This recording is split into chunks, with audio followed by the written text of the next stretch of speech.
Нойр бол дотроо маш олон үе шаттай байдаг л да. Эхлээд нойр болохоор зүрмэглэх үе эхэлдэг. Тэгээ хоёр дахь шат нь болохоор хөнгөн нойр гэдэг тэр тархинд байгаа одоо сэрүүн үеийг илэрхийлдэг тэр тархины долгионууд нь дарангуулагдаад яг тийм нойрны долгионууд орж ирдэг. За тэгээ үүний дараагаар гүн нойр орж ирдэг.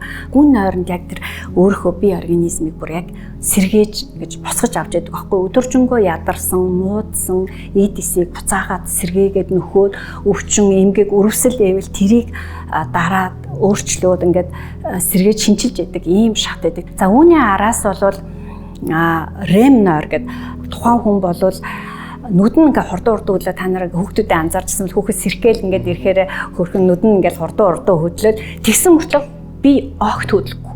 Бүх булчин одоо ангаах хэлээр атоны болно одоо бүр ямар ч тоонусгүй ямар ч юугүй хөдөлгөөнгөө болдог.